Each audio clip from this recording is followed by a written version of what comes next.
Hi, I'm Salman Rushdie and I'm alive on South Beach.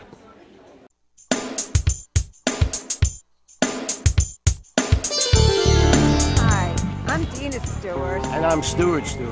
And we're alive on South Beach. A show with a little bit of this and a little bit of that. We've been covering some perennial events down here for the last 7 years. At least, yeah. And we've been going Even to them more. for the last 30 years. Uh-huh. And I've noticed something different this year. I wanted to ask you about it. It didn't seem like the same kind of event. All of these events had something in common, but at the same time, they weren't the bling and the fun and the glamour and the party and the celebrities. It was different, but I can't quite put my finger on it. What do you think it is? I think it was a transition year, quite honestly, where, initially when they started out, the focus was to draw crowds. Well, after building an audience, people who really keep coming back year after year after year, well, they no longer need to have that bling and the glitz and the glamour. Now it's business. Just as an example of an event that has grown tremendously is Art Basel. This was, I believe, the 15th year that it's been here at the Miami Beach Convention Center. I remember when it first started, they had two sections of the convention center, and that was it. There was maybe 50 well-known galleries from around the world that participated.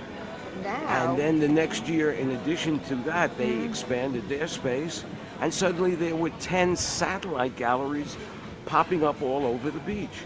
And then a few years later, it went to 20, and now it just keeps going. exactly. And in addition to the satellite shows, there are block parties and outdoor muralists. For 1 week, the eyes of the art world are on Miami. Art Basel Weekend has arrived, but it hasn't started yet, except for the first party that we're going to, that's right behind us. And this is specifically for the media. Yeah, so Black Art in America is the mission to document, preserve, and promote the culture. We produce art fairs, art shows. We basically cover what's going on in the world of art from that affects and showcases African Americans. This is actually our 7th Art Basel, and we come down and cover it as media, and from time to time we actually produce a show or two. In 2012, we actually launched a campaign called Do You Basel, and it was an effort to get more African American artists, collectors, and people in the field to come down to Miami to participate. This is going to be one of the best mixing pots that they've ever had down here of artists and curators and the media, of course. Well, this piece is called Domestic Violence. I'm from Chile, so I did a little research and workshop with women in a little town in the north. 12 women that really have domestic violence in her life, the strong one, the physical one. So what I developed with a sexology, it's called Rafaela Di Girolamo, we did like little question, very visual. Like what kind of question? How you feel in the present about your problem. So the answer were like dishes, knife, bed, bathroom. Really abstract, but in the same time have developed some things about the house. Is this your first time at Art Basel? Yes, it's my first time. And what do you think, if the world was perfect and it could work out the way you want, what would you like to see happen as a result of you having this piece here? Well, for me, it's wonderful to be here and being part of Art Basel in public space, because it is a problem of society. And what I would love is to make this installation so everyone can see the problem that is around the world and is totally transversal, from high society to poor society.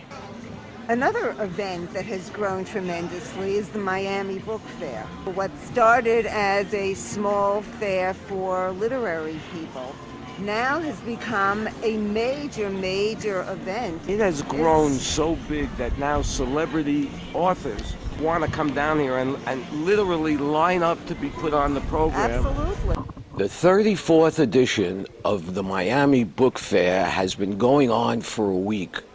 This is the time of the year when over 400 authors from around the country and around the world descend on Miami and are able to present their books to tens of thousands of people who come to the book fair. Several years ago, we were here at the Miami Book Fair International, and a friend of mine said, I want you to meet a poet friend of mine. I think he'd make a good interview for your show.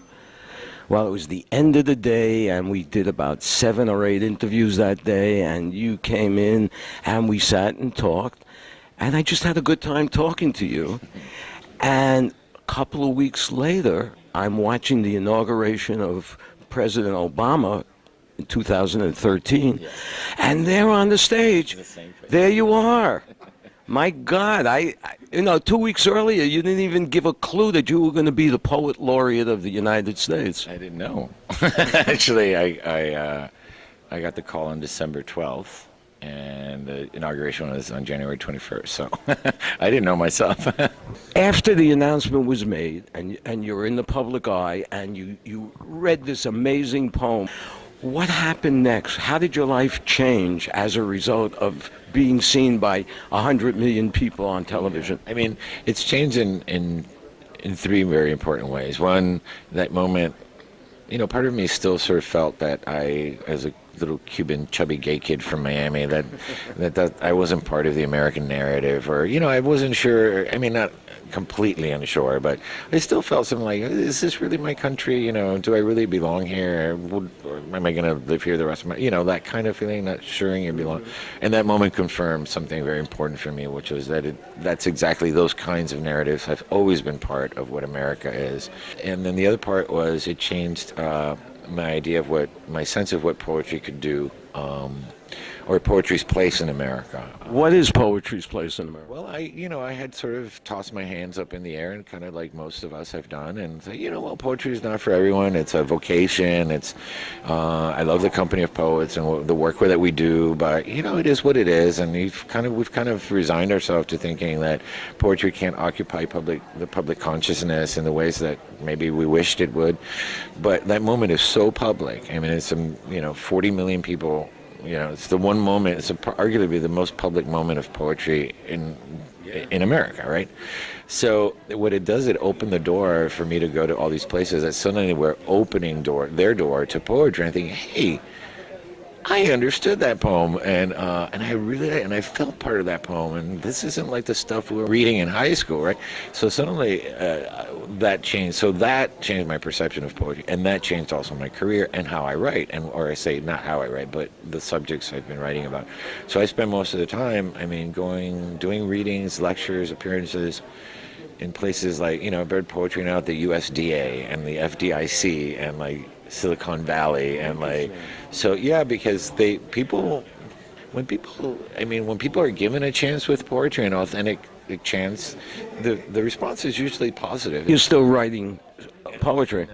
What's your latest book? And my latest book is called Boundaries. It's photography with poetry, so it's 12 photographs by Jacob Hessler, who's the main photographer, and 12 poems by myself, and by me. Well, you've had an amazing journey and a great story, and I hope it's just the beginning and continues further, and we can have more conversations like this. So thank you. My pleasure. Even small niche conferences have changed the way they operate. In the very beginning, Natpe has had a conference here for many, many years, and as it evolved, it started out at the convention center, and it was loaded with celebrities. Yeah, it was fun. It was a lot of fun. It's changed because it recognizes it's at a point where people come here to do business first, and the parties can wait till nighttime. January usually means winter around most of the country. But here on South Beach, when it's January, it must be Natpe time. It's like a giant umbrella for everybody that wants to get involved in TV content around the world. I'm Taitung Liu, Taitungliu. And where are you from? I'm from Taiwan. And you're here at Natpe. Why? We help our exhibitors here to sell their content. I think Taiwan's drama, we want to come here. I think it's not only the film but also the TV drama. Well, have you seen any of the TV dramas? You mean here in America? No, I haven't seen it. My name is Bina Roy. It's B-I-N-A, last name R-O-Y. I work for Antenna TV, which you can see here, which is owned by Tribune Media. And what does Antenna TV do? Antenna TV is a network of classic TV shows, 24/7, of all of your favorite shows that you grew up watching. Everything from, Burns and Allen all the way up to Johnny Carson in the 90s. So from the 50s to the 90s, we have you covered. Well, I guess somebody's got to do that. But I love it because I love all those old retro shows. They were funny, when people had a sense of humor.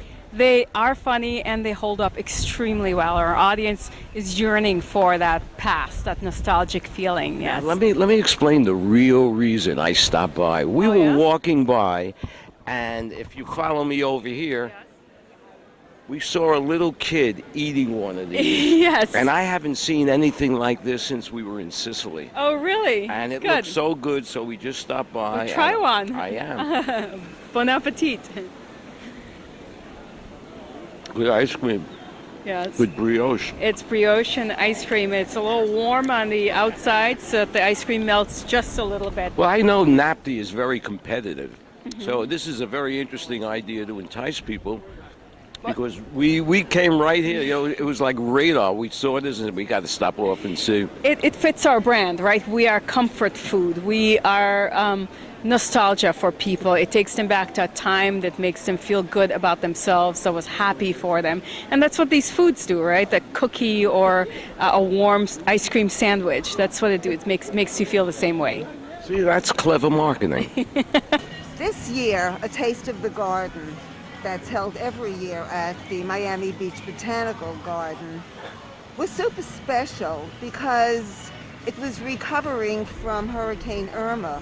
And as a result, locals who go to the botanical gardens and those that don't, but heard that it was in distress after Hurricane Irma, supported them. What do you think? How do you like events like this? I love this event. This is a beautiful part of Miami Beach. We've got so many events that bring people together, both our tourists and visitors, people who live here, great food and establishments. We're having a fabulous time. So you know what's nice about this event?